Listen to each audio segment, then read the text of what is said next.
Welcome to steno series 80 शब्द प्रति minute की श्रृंखला में आपका स्वागत है। यहाँ आपको डेली 4 डिटेशन दिए जा रहे हैं। डिटेशन आपके आने वाले एग्जाम्स के लिए बहुत ही महत्वपूर्ण है। डिटेशन को पाने के लिए चैनल को सब्सक्राइब कर लीजिए। डिटेशन अच्छी लगी तो उसे लाइक करिए और अपने दोस्तों के साथ भी जरूर शेयर करिए। डिटेशन स्टार्ट होगी 5 सेकंड बाद।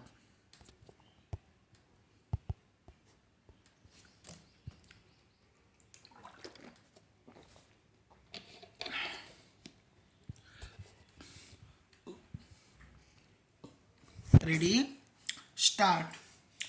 कहावत है तेल और पानी आपस में नहीं मिलते, मगर अमेरिका ईरान युद्ध का अप्रत्याशित नतीजा बताता है कि तेहरान युद्ध के सबसे समृद्ध ऊर्जा क्षेत्र खाड़ी में एक बड़ी ताकत बनकर उभरा है और विशाल तेल भंडारों के साथ साथ उसने होर्मुज जलमार्ग पर भी दबदबा बना लिया है।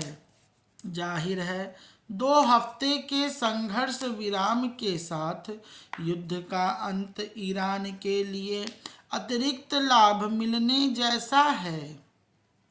वास्तव में ईरान के लिए सभ्यता के खत्म न होने के साथ साथ महाशक्ति के हाथों पराजित न होना ही जीत नहीं है, बल्कि खबरों की माने तो जिन शर्तों पर बातचीत हुई वे आपसी सहमति से तय की गईं, न कि एक तरफा उस पर थोपी गईं।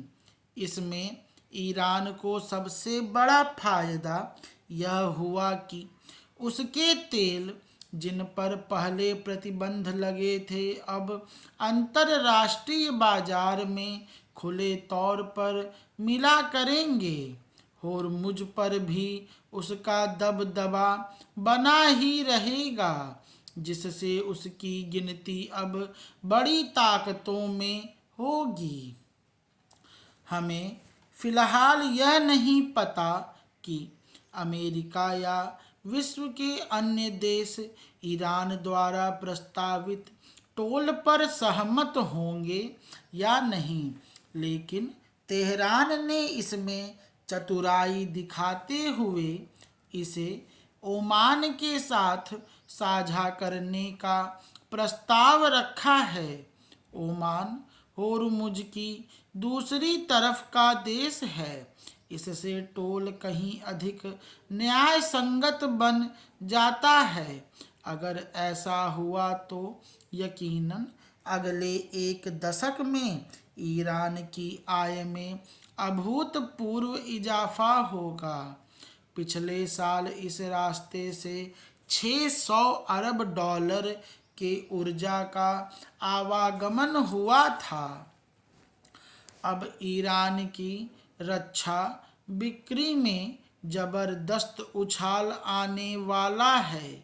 उसने साबित कर दिया है कि 25,000 और 30,000 डॉलर की लागत वाले उसके ड्रोन 40 लाख डॉलर की मिसाइलों का मुकाबला कर सकते हैं।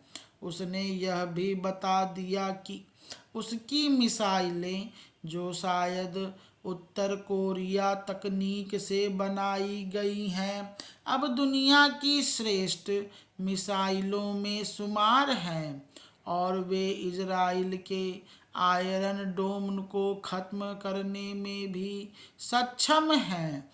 इस युद्ध में सबसे बड़ा नुकसान अमेरिकी साख को हुआ है और उसके बाद उसके रक्षा उद्योग को। इस युद्ध में उसके हथियार न सिर्फ महंगे साबित हुए बल्कि बेहद कमज़ोर भी। यदि उसकी थॉड एयर डिफेंस को भेदा जा सकता है, वह भी उन ईरानी मिसाइलों द्वारा जिनके नाम भी हमें ठीक से नहीं पता, तो अमेरिकी हथियार उद्योग पर सख्ती पहले से निहित है। पूर्णता ही मनुष्य गंभीर सवाल उठेंगे। अमेरिका ने पिछले साल लगभग 500 अरब डॉलर से अधिक के हथियार बेचे हैं।